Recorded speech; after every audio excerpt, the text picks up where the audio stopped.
GCQ na! Pero hindi ka pa rin makasabay sa mga nagtitiktok dahil ayaw mong umarte-arte at sumayaw? Pwes, baka ito ang TikTok para sa'yo. Kailangan lang magpaka-mysterious. At ihanda ang Great Reveal!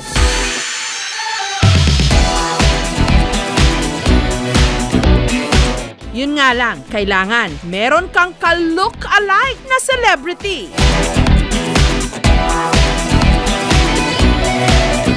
Ito ang #lookalike challenge.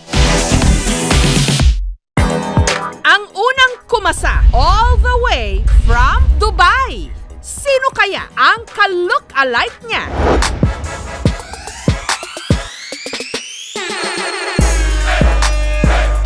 Oh, sa mga hindi nakahula, again.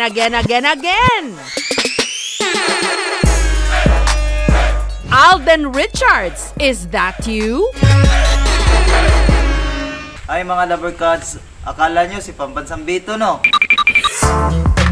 Siya ang OFW na si Ian. Ka-look-alike daw ni Papa Alden? Mula sa forma, style ng buhok, pati dimple, Alden na Alden talaga. Ganito po ngumiti si Alden. Naka-lockdown daw sa Dubai nung ginawa ni Ian ang kanyang TikTok entry. So far, umabot siya ng 1 million views. Sa tuwing lumalabas po ako, hindi ko po talaga ine-expect na may mga taong makakilala sa akin. Medyo nakakahiya sa umpisa, pero ngayon nai-enjoy ko naman. Kasi siyempre, idol ko yan eh. Kung mahal mo ako, bakit hindi mo ako pili-enjoy? Pero sa likod ng kanyang dimpled smile, may pangamba. Dahil kasi sa lockdown sa Dubai, nawala ng trabaho si Ian. Wala pa rin daw kasiguruhan kung makababalik siya. 3 years na po ako dito sa Dubai bilang isang waiter. Nung nagkaroon ng pandemya, isa po ako sa mga Pilipinong nawala ng trabaho. Mahirap lang kasi yung feeling na yung pamilya mo sa Pinas. Yung feeling na naho-homesick ka po. Kaya katulad na mga ginampanang karakter ni Alden na si Ethan, si Ian, naghahanap din ng paraan para mabuhay. Pangsamantala po, nag-online selling po ako para po kasi kahit papano, meron akong pangkain.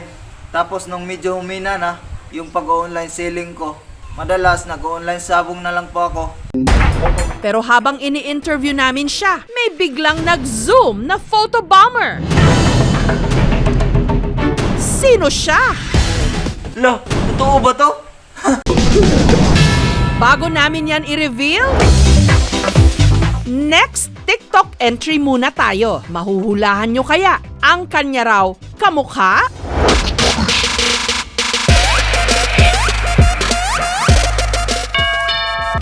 Siya si Andy, ka-look-alike daw ni Ding Dong Dantes. 20 years old pa lang ako noon, pero ang tawag sa akin Piolo Pascual. Pero pagkatapos noon, Ding Dong na. Bago daw magka-pandemya, marami na raw talaga ang nakapapansin na kahawig niya si Ding Dong. Madalas, tinitingnan ako ng mga tao. Tapos sinasabi nila, "Sir, kahawig mo po si Ding Dong." Meron na ding ilan na mga nagpapapicture sa labas. Kasi daw, kahawig ko daw si Ding Dong. Magmula sa ilong, mata, basta lahat, Ding Dong na Ding Dong daw talaga ako. Yung iba nga tinutukso pa ako. Marian Rivera na lang daw ang kulang. Sa sobrang hiya ko, iningitan ko na lang sila. Sa tuwing may bibisita nga raw sa kanilang bahay, Pag may bumibisita naman dito sa bahay na ibang tao, lagi sila nagpapapicture sa akin. Pang profile pic daw nila sa FB. Naaalala ko nga noon, dati mga babae talaga nanliligaw sa akin. Kasi ang gwapo ko daw talaga. Kamukha ko daw talaga si Ding Dong. Akala nga nila may kakambal si Ding Dong eh.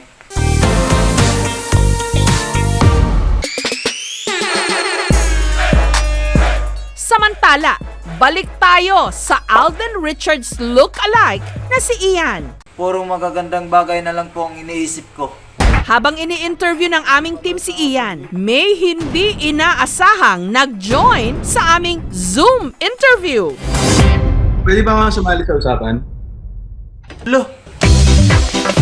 Lo, Sa pagkakataong ito, hindi na po kayo namamalikmata. Siya na nga ang totoong Alden Richards. lo, totoo ba to?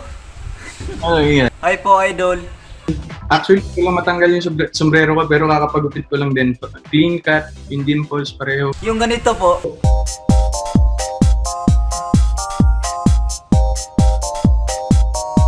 Yun, no? Magkamukha kami niya, papasa kami magkapatid sa teleserye niyan. salamat idol. Malaking bagay po. Nananggaling pa po talaga sa inyo yan. Mas lalo ko pa pong dadagdagan yung mga TikTok videos ko. Thank you sa lahat kasi ako yung napili mo, nagayahin sa TikTok. Narinig ko nga na nawalan ka ng trabaho and hindi talaga naging madali. Ang daming nabago sa atin. Pero maganda yung ginagawa mo ngayon. Tinutulungan mo yung sarili mo na hindi ka matalo nung nangyayaring sitwasyon ngayon. Di po talaga ako makapaniwala. Sobrang na-inspire po talaga ako. Idol ko po yan eh. Idol, thank you po. Sana makita kita sa personal. Sige, pagpunta ko dyan ulit. No problem. Sige po ah. Aasahan ko po yan, idol. Tingin-tingin sa salamin, mga kapuso. Baka hindi lang kayo artistahin. May kamukha pang celebrity.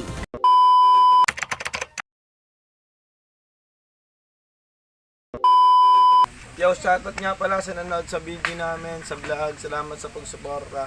Shoutout nga pala kay Kim Arjo Mesinas alias Lageng. Kailangan po. Boss Lepre.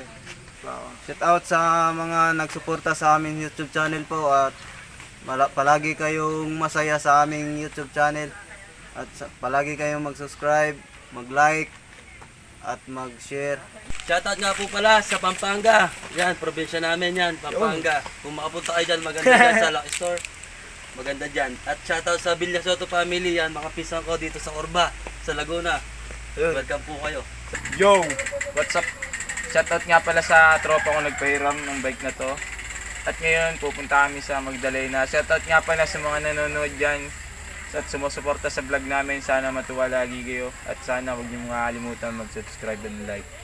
Shoutout nga pala sa tropa kong may sakit ngayon. Nasa hospital, nagpapagaling. Yung katunayan po, operahan po siya. Kaya pagaling ka pare, sana gabayan ka ng Diyos sa pag-ano mo. Sana matuwa din yung mga viewers. Yun lamang, maraming salamat sa inyo. Shoutout nga din pala sa mga tropa ko dyan sa taga-Taikin, sa Batang Taikin, sa mga taga-Palaya, kay Coach Deyu. Sana manalo ka sa mga tropa ko dito sa Curva, kay Boss Toto, kay Boss Amiel Misinas, tsaka kay Kim Arjun Misinas. Hindi nyo makakalimutan mag-like, mag-share, mag-subscribe sa aming YouTube channel. Maraming salamat po.